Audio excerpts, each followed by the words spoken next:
Good evening, visitors. Welcome to the Australian War Memorial's Last Post ceremony. My name is Emily Hiles, and joining us today from the Royal Australian Air Force is Warrant Officer Graham Docking. This evening, we are honoured to acknowledge Ms. Tapairu Herman, Secretary of Foreign Affairs and Immigration, Cook Islands, and her accompanying delegation. We also warmly welcome members of the Indonesian National Police Study Tour who are in attendance. We welcome the veterans who have served, those that are still serving, and the families that love and support them. The live stream of this ceremony is made possible by the Returned and Services League of Australia and the RSL and Services Clubs Association. We welcome members who are watching the broadcast of this ceremony across Australia. During this evening's ceremony, wreaths will be laid at the base of the pool of reflection by visitors to the memorial and students on behalf of Ross Hill Public School from Inverell, New South Wales. If you're able, please stand and join in singing the national anthem.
Students, please be seated.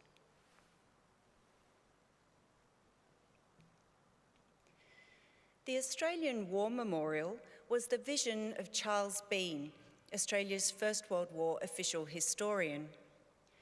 Bean landed with the Australian troops on Gallipoli and stayed with them at the front through to the end of the war.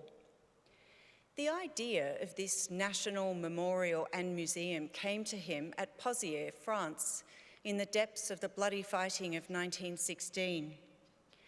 Bean's idea was that this would be a place where family and friends could mourn loved ones buried in faraway places. It would also be a place that could help all Australians understand what these men and women had endured and what they had done for us. Bean's vision, to which we remain true, is best expressed as inscribed in the entrance to the memorial's galleries. Here is their spirit, in the heart of the land they loved. And here we guard the record which they themselves made. Tonight, we will read the story behind just one of those on the Roll of Honour, which lists the names of more than 103,000 men and women who have given their lives for us in war and on operations for more than a century. But first, we present a lament, Flowers of the Forest. Wreaths and floral tributes will now be laid at the base of the pool of reflection.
Today, we remember and pay tribute to Private Edgar Green.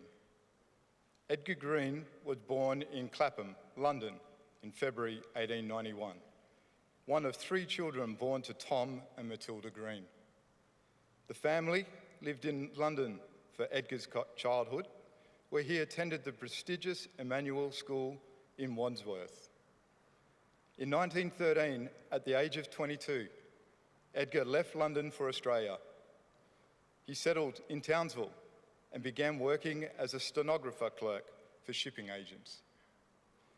Edgar enlisted in the Australian Imperial Force on the 25th of January 1915. He was assigned to the 15th Infantry Battalion with the rank of corporal.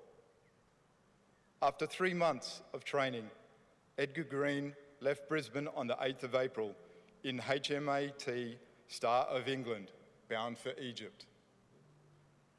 There, after 2 weeks in camp, he sailed to join the rest of the 15th Battalion on Gallipoli. He was taken on strength of the battalion on the 2nd of June and reverted to the rank of private at his own request.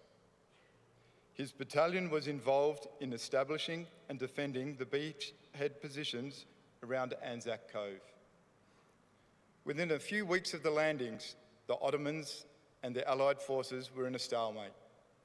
Edgar, to break through the Ottoman lines and push towards Constantinople, the British planned to attack multiple positions along the peninsula at the beginning of August. The 15th Battalion, as part of the 4th Brigade, was ordered to seize the high ground between Hill 971 and Chinook Bear. The battalion left its bivouac lines in the reserve gully at around 10:20 p.m. on the 6th of August and moved into position. Although the battalion successfully advanced on the morning of the 7th, by dawn it was still well short of its objective due to the difficult surrounding terrain. The brigade attempted to capture the summit of Hill 971 on the 8th, but was thwarted by the Ottoman defence and the rough terrain. By the night of the 8th, the 15th Battalion had sustained over 500 casualties, including 102 missing. One of them was Private Edgar Green. Green was posted as missing in action on the 8th of August 1915. 3 weeks later, his fate was confirmed by the United States ambassador in Constantinople, who reported that Green had been captured by the Ottomans during the attack on Hill 971 and was in hospital in Constantinople with a gunshot wound in his left leg. Green recovered from his injury, was transferred to Belemedic Camp in Taurus Mountains to work on the Berlin to Baghdad Railway. In January 1917, Green was transferred between prisoner of war camps again, this time to Afyon Kara Hisar. By mid-1918, Green was in a camp in central Anatolia. There he was diagnosed with the Spanish influenza in October 1918. The disease had swept through much of the Ottoman Empire by 1918, with Yozgat being one of the most severely impacted areas in Turkey. Enduring cramped conditions in the prisoner of war camps and with limited medical treatment, Green's condition rapidly deteriorated. Private Edgar Green died of Spanish influenza on the 10th of October 1918. He was 27 years old. Edgar Green was initially buried in the British Military Cemetery in Yozgat. In 1927, as part of the consolidation of the British prisoner of war graves across the Ottoman Empire, Edgar's body was exhumed and reinterred in Imperial War Grave in Baghdad, Northgate War Cemetery. His name is also listed on the Roll of Honour on my right, among almost 62,000 Australians who died while serving in the First World War. A photograph of his headstone is displayed today by the Pool of Reflection. This is but one of many stories of service and sacrifice told here at the Australian War Memorial. we now remember Private Edgar Green, who gave his life for us, for our freedoms, and in the hope of a better world.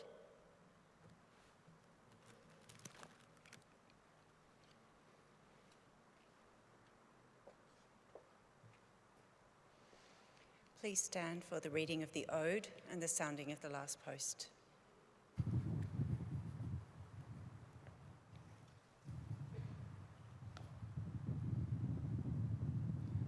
They shall grow not old, as we are left grow old.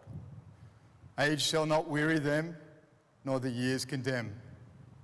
At the going down of the sun and in the morning, we will remember them.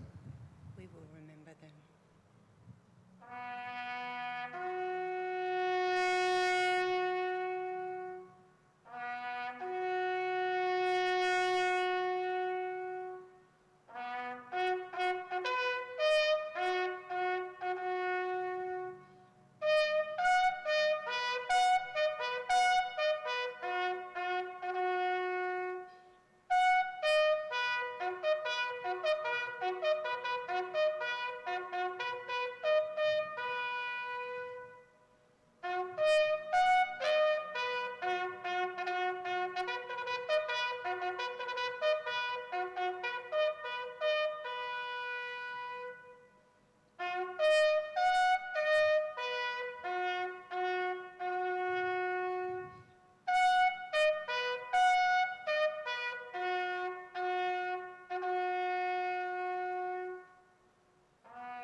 Lest we forget. We leave you this evening with the words of the memorial's founder, Charles Bean. Many a man lying out there at Pozières or in the low scrub at Gallipoli, with his poor, tired senses barely working through the fever of his brain, has thought in his last moments, well, it's over. But in Australia, they will be proud of this. Ladies and gentlemen, that concludes the last post ceremony. On behalf of our director, staff and volunteers, thank you for visiting the Australian War Memorial today and for your continued support of the Memorial's development project. We wish you all a very pleasant evening.